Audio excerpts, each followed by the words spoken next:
Well, good morning, ladies and gentlemen, and boys and squirrels. I need a sight and sound check, please. Can you see my slides here, and can you hear me? Hey, Flash. Hey, how's it going? All right. Well, first, want to let you know that this is not necessary. This is actually an addendum. It's really one of the first presentations I had done in the hit and run candlesticks rooms. I've updated it a little bit over the years, but when Rick was talking about the round and bottom breakout, I found that if there was a large distance between the current price and the 200, is there an intermediate level? And I think I found one in the 100 SMA. So I'm going to do this presentation. It's going to have extra slides in there for people who are going to view it on the web, on the YouTube channel. So stay with us. All right, so here we go. All right, let's get over here. Little disclaimer: you can lose money by trading, and you should realize this is for educational purposes only, is not meant as any recommendation to trade either any individual security or any individual strategy. Background: this is a little bit of who I am. I'm an ex-USF Air Force fighter pilot with master's degrees in both computers and in business, an active trader since 1998, full-time trader since 2009. I am basically a technical trader, but I do use limited fundamentals and by things like that, anything that flows to the bottom line. All right, I do moderate for hit and run candlesticks from time to time, like what we're doing now, and I do provide one-on-one mentoring, but I do not work for Rick. All right, stick around to the end of the presentation. There will be a special surprise for people. Special offer. The agenda. It's only going to be about 10 to 15 minutes long. See, it's only an addendum to the RBB. But, what is the round and bottom breakout? How using the 100 SMA may help improve results or give intermediate targets, and provide some examples. All right, we know what the RBB is, by plotting the 20 to 50 and 200 as well as the 34. Need to be in a downtrend. A bottom has been formed. Price crosses up the 50 with at least 200 to go to the 200. And the primary target is there. And I've got the link to the blurb on Rick's website. 1 second here.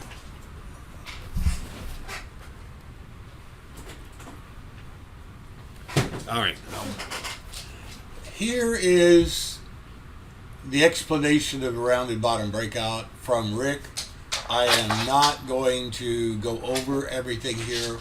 What I'm just going to go is in the difference between the breakout level and the 200. And for here, there's a $15 to $20, make that about 20 to 25% delta between the breakout level and the 200. And I'm saying, is there an intermediate level that we could be looking for? Many times the distance is quite substantial, like we just saw in that example that Rick had. It's $15, $17. Is there an intermediate level that's technically supportable as a target? Well, I found that the 100-day simple moving average might provide a starting point from which to look for any of those intermediate level targets.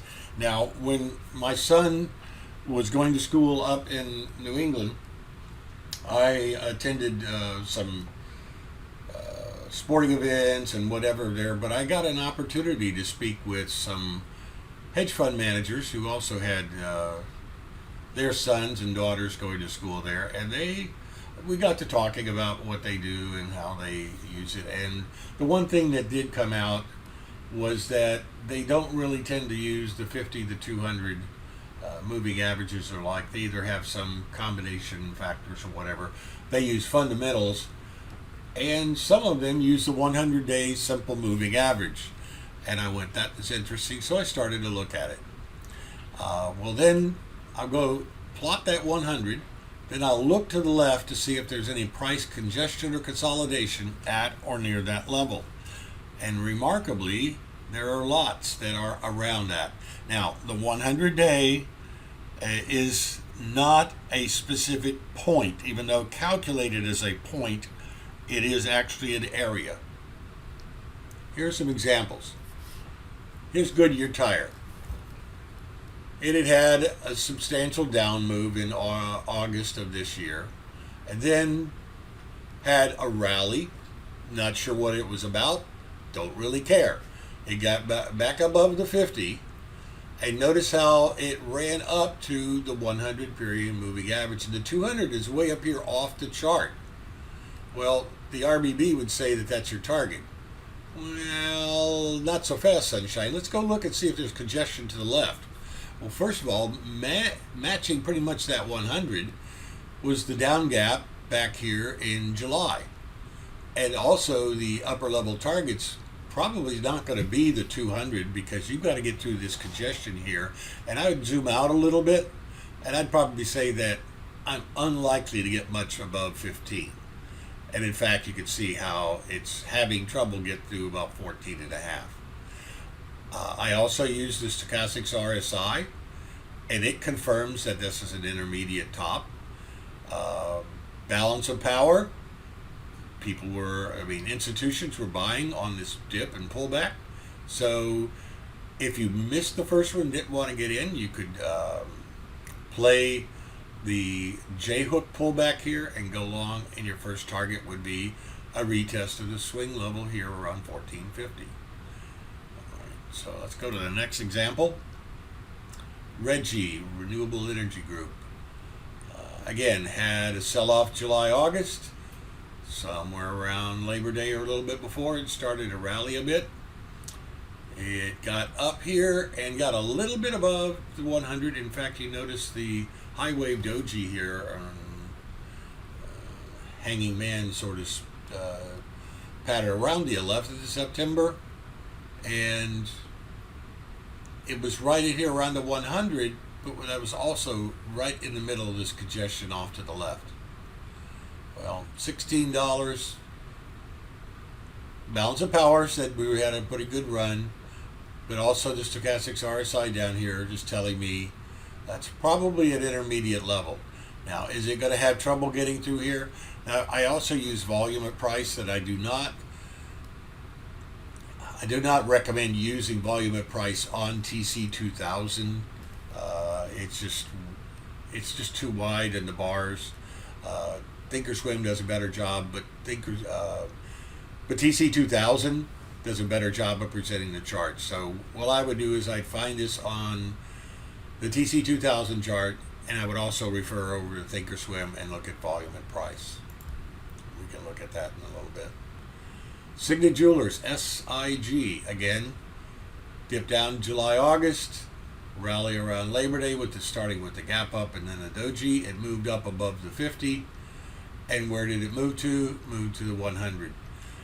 And you've heard Ed and I both mention, both on Friday, that we normally like to get the breakout above the level and then a pullback, and then it proves that it wants to hold at this support level that we believe to be around the 50 period moving average is really going to hold. Well, that holds true also for the roundabout breakout. I am loath to trigger myself into a roundabout breakout just because it breaks above the 50 and it has a lot of distance. I need proof. That stock has to earn my money, and it has to prove that it wants to hold this intermediate level here around $15. And it did. It pulled it. So now anything going to move above about 16 or so is probably worthy of me trying along. It's proven that it's going to hold that support level, and if it fails, I've got a tight stop. The other thing is, down here you can see the balance of power is pretty solidly green. Now, this gap up was probably on earnings. I would have to double check that, but I do check that, and if it's based on earnings, that's probably going to have a significant impact on the price. All right, TPC. TBC again, July, August, September rally. Where did it rally to? It rallied up to approximately the 100, but if you look over to the left, it's in the middle of this congestion area. And it pulled sideways here around 13. It then moved to 1450, the top of that consolidation trading range over here to the left. And these right over here, support and resistance, are excellent places to get in and to establish targets and stops. All right. Right here, we really didn't have any support from the balance of power, but we did have confirmation about the move up and then a slight pullback from Stochastics RSI. But you notice how Stochastics RSI, when it bounced back up, didn't get all the way to the top, and then it rolled over, and that's what happened with price as well. All right, enough of those examples. For those who are not watching live, this is the 60-day trial offer for people who would like to try out hit and run candlesticks or right way options. $49 each, and each of those for a 2-month, less than $25. It's a bargain in any way, shape, or form you can find. Well, let me see if I can pull up any more examples today for here on. Let's go here instead of longs. Let's go to personal. Let's go to the entire market. Come on, update, buddy. There we go. And I'm going to go on over to the RBB patterns. And we've got a bunch of them. The markets are set up for a lot of RBBs at the moment, which is why the interest. Let's make sure we're on the daily. This one's not exactly, I don't know why.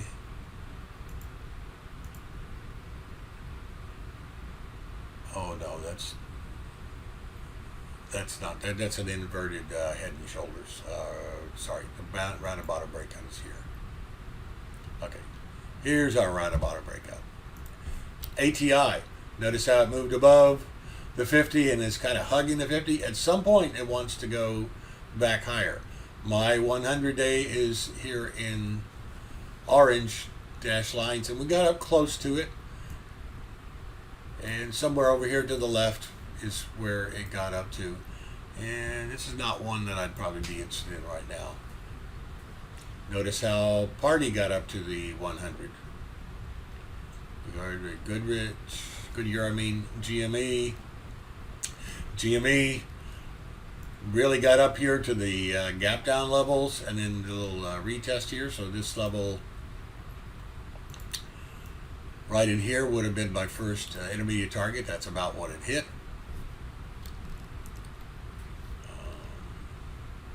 Bed Bath & Beyond. Carbonite. Another one that hit the 100 is XEC. NAV, same. GPRE, same. Glue isn't there yet. Murphy Oil went above it, but oil is really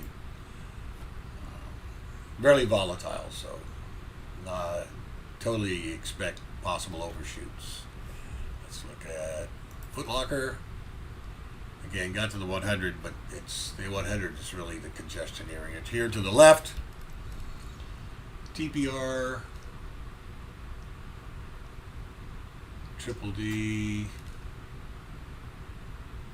We still have another 30 or so to go here.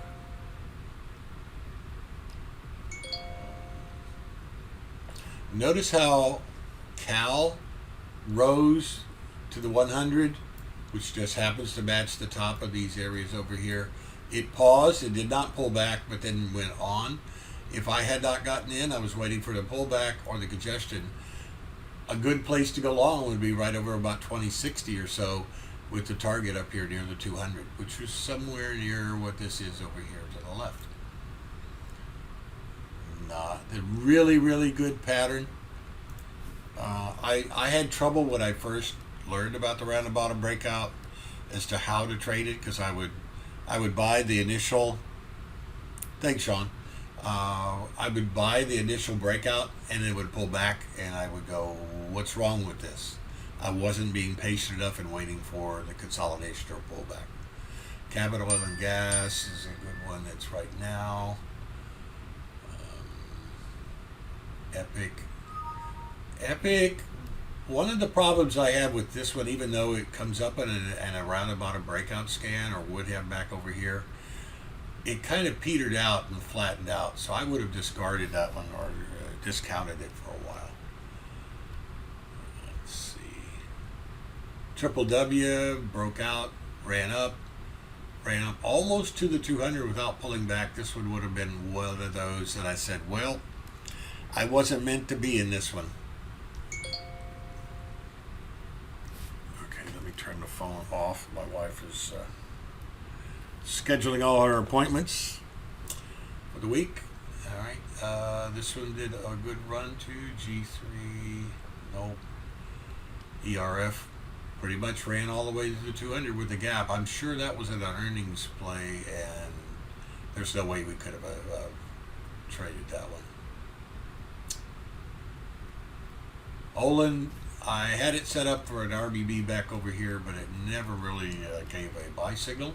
So even though the round bottom breakout patterns are there, you still have to wait for a valid candlestick buy signal.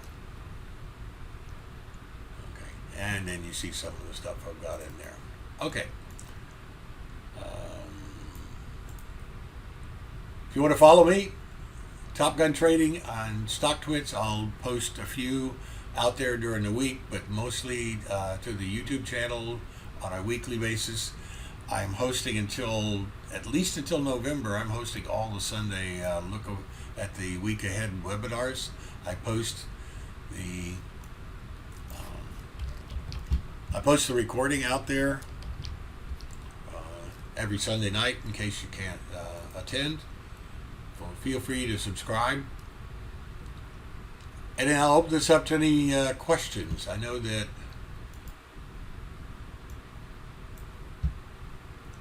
Sean just said Z.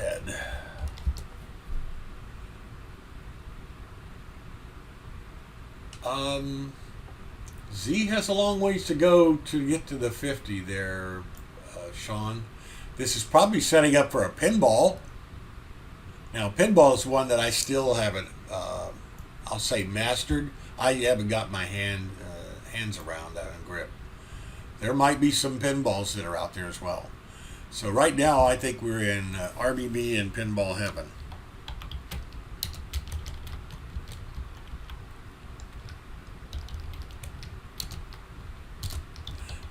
I apologize.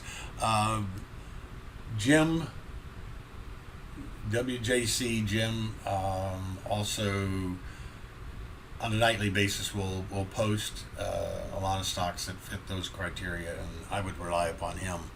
But I don't trade the pinball pattern, because when I did try to trade it, I obviously didn't make any money. I couldn't get my head around it. And so therefore I said, you know what? I'm trying to trade too many patterns, because the RBB and the pinball is basically just a counter trend trade. All it's really trying to do is a reversion to the mean trade. Well, that's counter trend, and I'm more of a trend trader. So RBB works for me when we've had market pullbacks. I can always look for J hooks, morning stars, those kind of patterns, but those are really my two go-tos. Guys, have any more questions out there? If not, we'll wrap it up, and we will get back to trading live.